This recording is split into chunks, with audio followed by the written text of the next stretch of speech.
윤석열 국회 탄핵 소추위원, 서울 마포울 4선 국회의원이시면서 이 시대의 진정한 탄핵사 호남의 사위 정청래 의원님입니다. 당상으로 모시겠습니다. 뜨거운 박수와 환성 정청래 의원님을 환영해 주시기 바랍니다.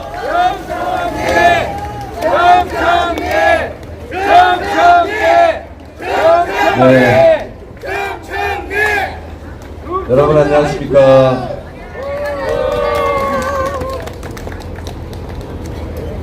밑에 여러분들 연설을 들으면서 여러 가지 생각을 좀 했습니다. 여러분 정청래 그럼 무슨 생각 드세요? 속 시원하다, 사이다다, 잘생겼다? 네.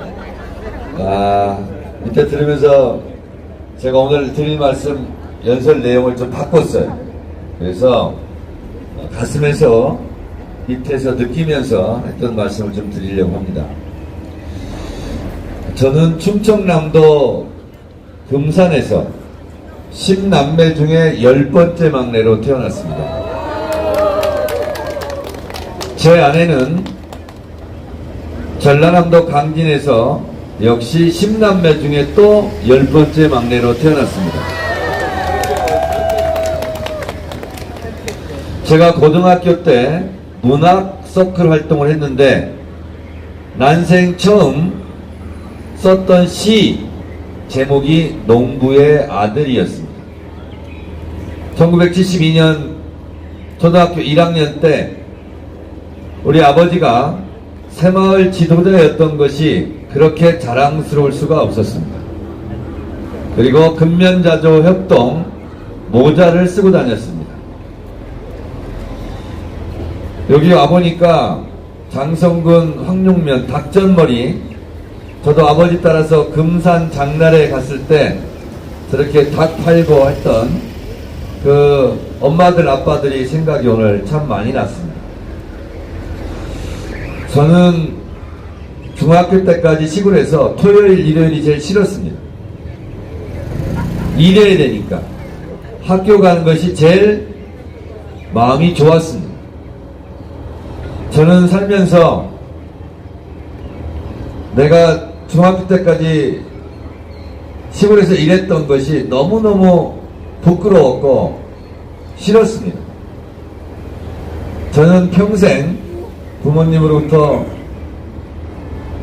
일하라라는 얘기는 들었지 공부하라는 얘기는 한 번도 듣지를 못했습니다.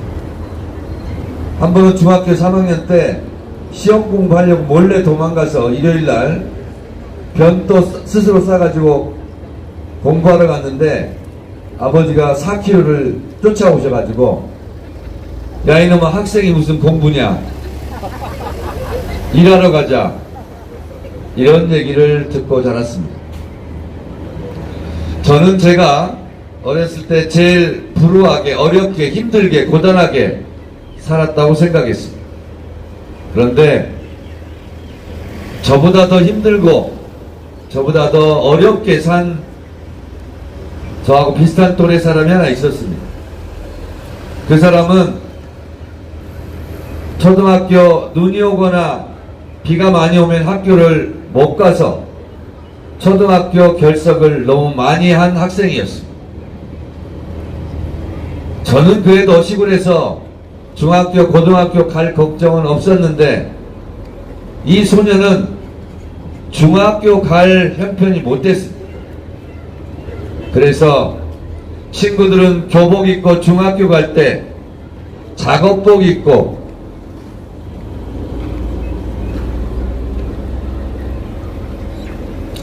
공장으로 갔습니다. 생각해보면 한번 생각해보세요. 그 또래 애들이 교복 입고 학교에 갈 때 작업복 입고 입혀서 공장으로 보내는 그 어머니의 심정은 어떠했을까?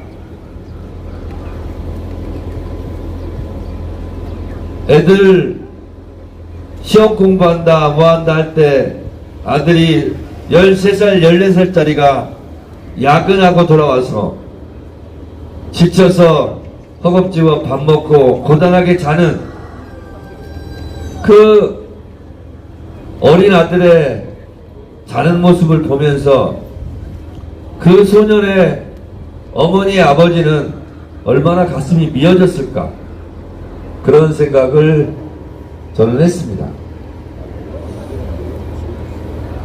공장에 다니면서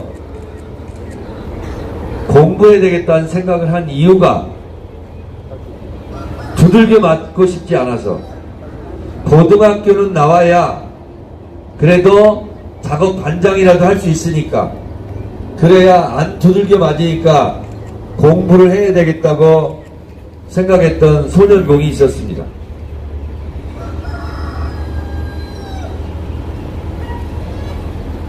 그 사람이 이재명입니다.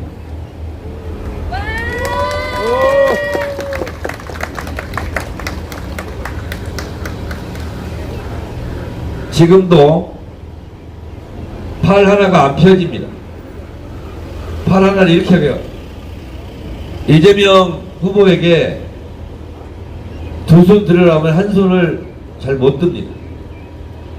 소년공 때 못 먹고 건강이 안 좋고, 그래서 아마 팔 성장판을 다쳤나 봅니다. 여러분, 우리 여기 계신 분들 중에 80년대 브라보콘 선전한 거 기억하시죠? 점심시간에 공장에서 브라보콘 내기 싸움을 했다고 합니다.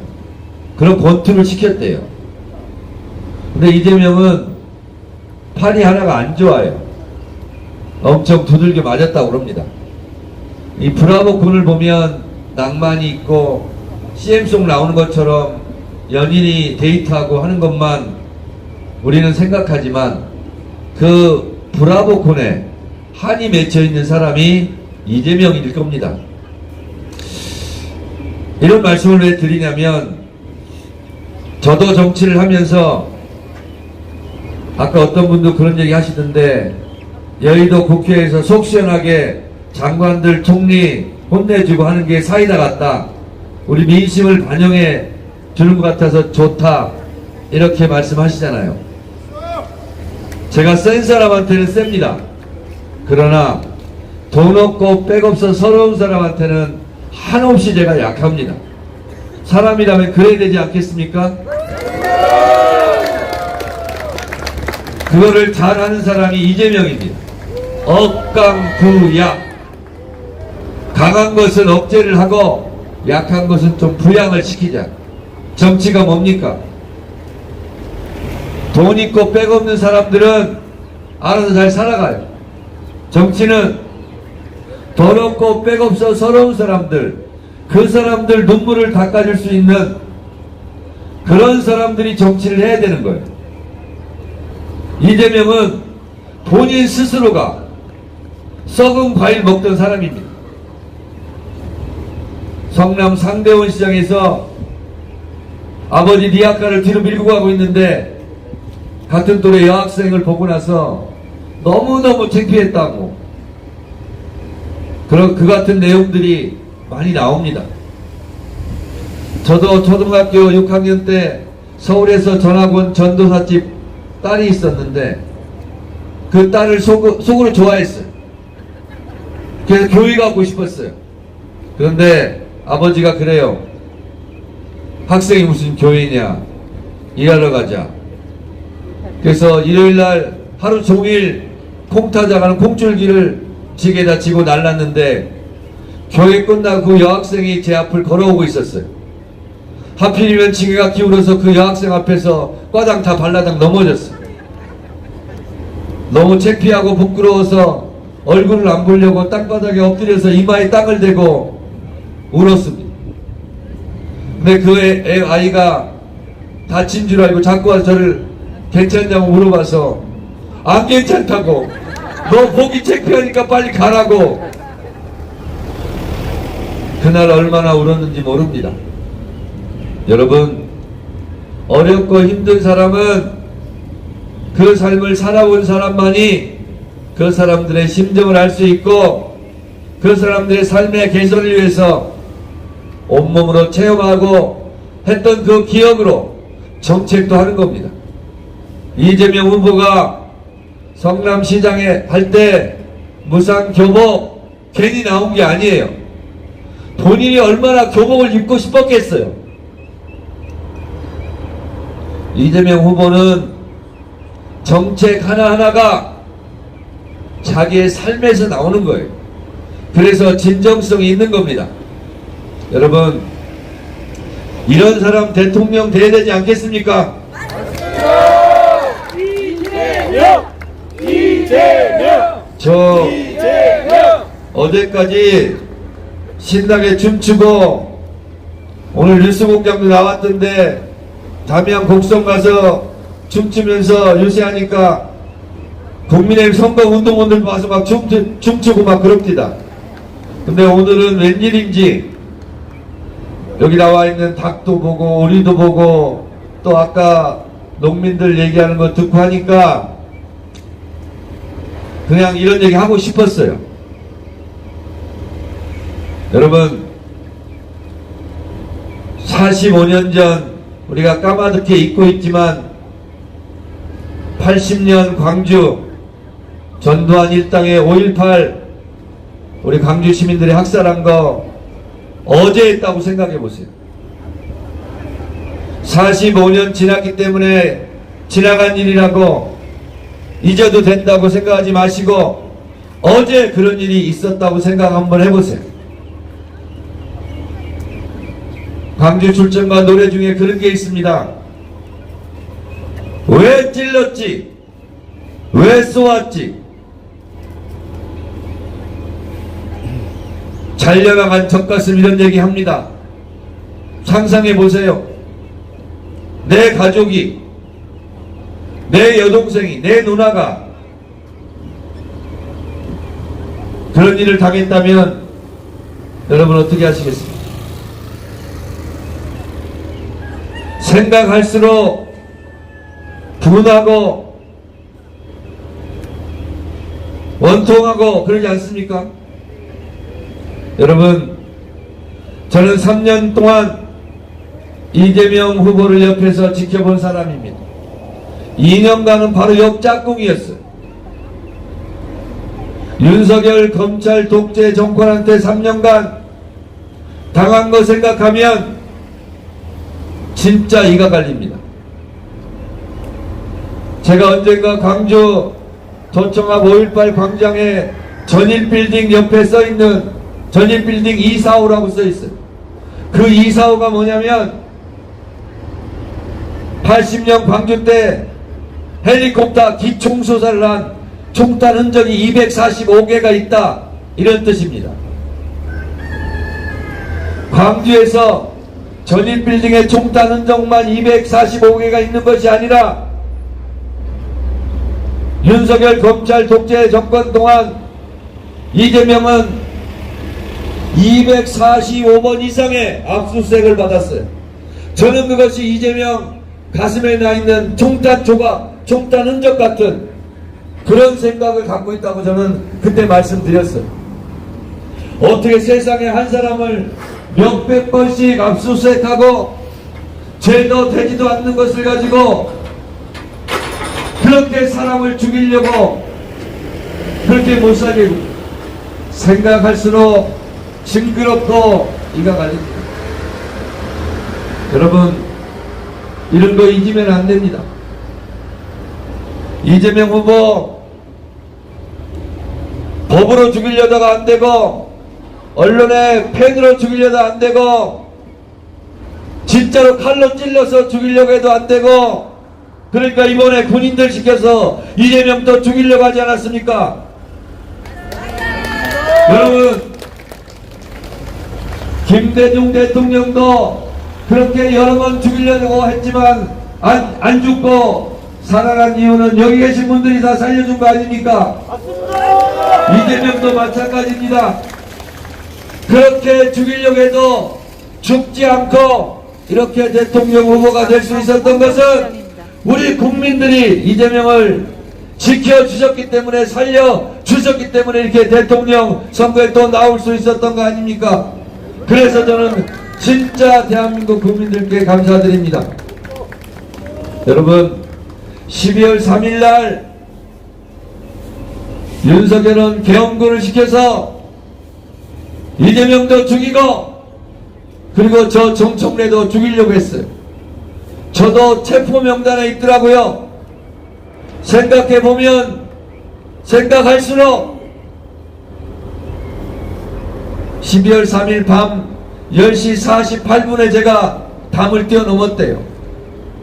저는 몇 분에 뛰어넘는지 몰랐는데 우리 여기 있는 보좌관이 그래요. 의원님이 10시 48분에 담을 넘었어요. 제가 물었어요. 보좌관을 어떻게 알고 있냐? 그랬더니 의원님 저하고 통화하셨잖아요. 그래요.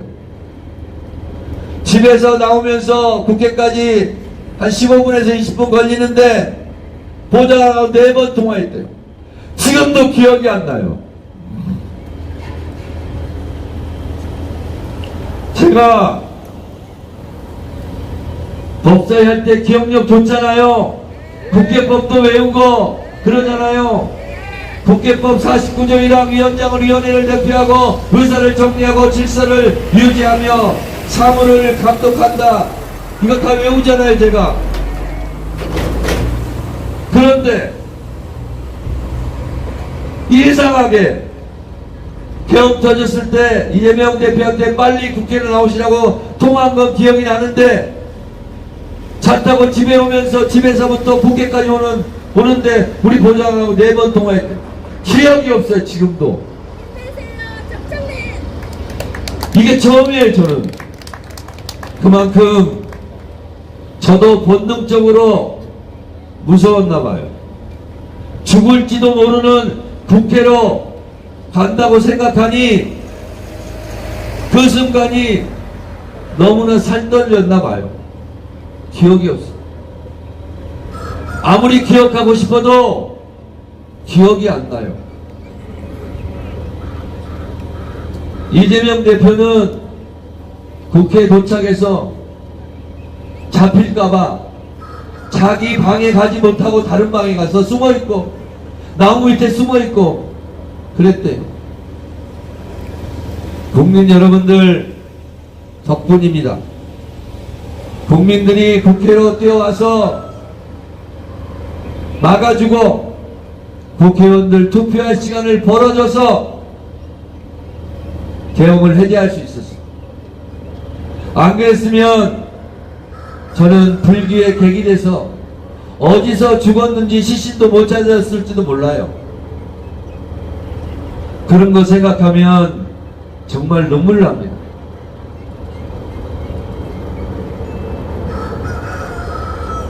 윤석열 탄핵하면서 헌법재판소를 할 때마다 나가면서 윤석열 얼굴을 제가 빤히 쳐다보면서 10m도 안 돼요.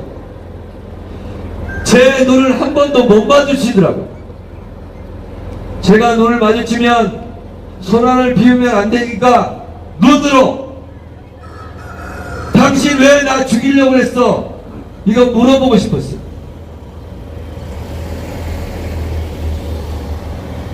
여러분, 정치고 경제고 뭐고 다 떠나서 사람을 죽이려고 했던 사람이에요.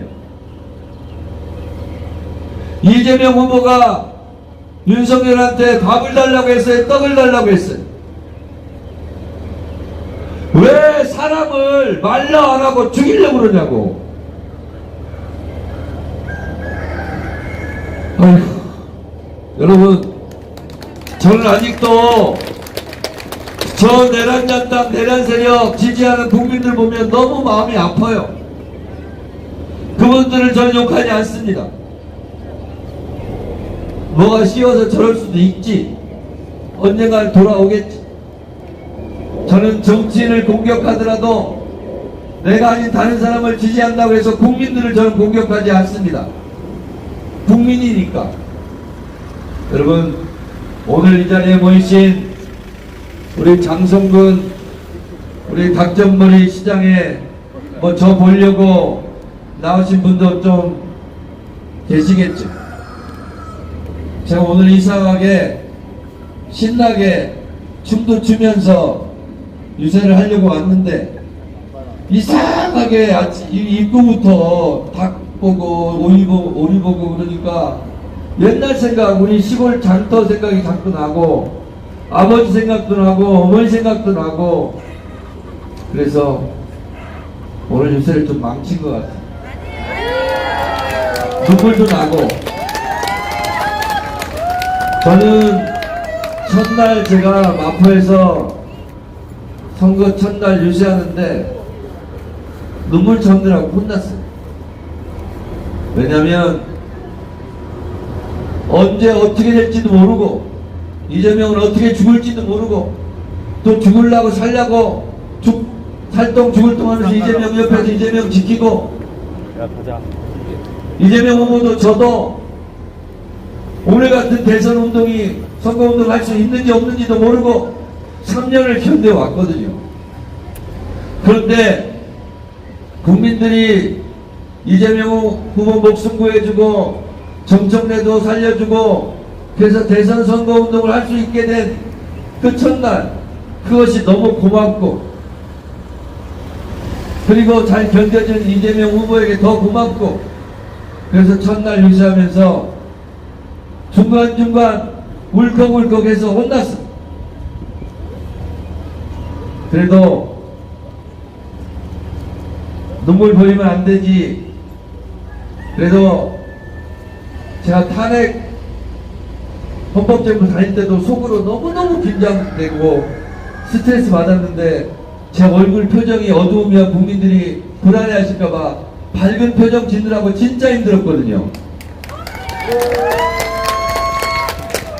그래서 마포의 선거운동 첫날도 너무 울컥울컥 눈물 보이고 그러면 사람도 힘들까봐 꾹꾹 참았는데 오늘은 왠지 모르겠지만 이곳에서 그냥 자꾸 눈물이 나네요. 여러분, 아이고 저도 5월 15일 환갑이었거든요. 나이가 드니까 눈물만 든 것 같아요.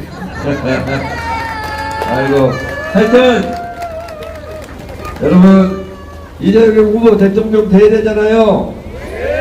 그냥 되는 것이 아니라 큰 표차로 돼야 되잖아요. 압도적으로 돼야 되잖아요. 그러면 제가 지금부터 드릴 말씀이 있어요. 혼자만 찍지 마세요. 너도 나도 동네방네 소문내고 찍어야 돼요. 그래야 나 투표하러 뭐 안 가도 되겠지, 이재명 되겠지 한 사람들 투표하러 갑니다. 그래야 됩니다. 그리고 망설이고 있는 분들, 야, 내 주변에도 다 이재명이네, 여기도 이재명 저기도 이재명, 그러면 나도 이재명 찍어야지, 이렇게 마음을 돌립니다. 그래서 동네방네 내가 아는 사람들 다 카톡 보내시기 바랍니다. 해줄 수 있어요? 그리고 제가 광주 전남 골목골목 선대위원장인데요. 제가 자원에서 맡았어요. 나 광주 전남 가겠다. 그때 주변에서 이런 얘기도 해요. 광주 전남은 어차피 표가 많이 나올 건데 딴 데 가지 그러냐. 아니다. 나는 광주 전남 가겠다. 오늘 저녁 일정은 왜냐? 감선동에 있게로 돼 있습니다. 물이 많은 곳에 샘을 더 깊이 파야 된다. 표가 나올 곳에 진짜 표가 더 많이 나오게 해야 된다. 3년 전에는 90% 못 넘었다. 이번에는 90% 넘겨야 된다. 그래야 이재명 대통령이 되더라도 더 힘을 받는다. 그래서 나는 광주 전남 가서 90% 목표로 뛰겠다. 이렇게 해서 제가 광주 전남을 다니는 겁니다. 그래서 선거운동의 분위기는 광주 전남에서 분위기를 잡아주셔야 되는 거예요.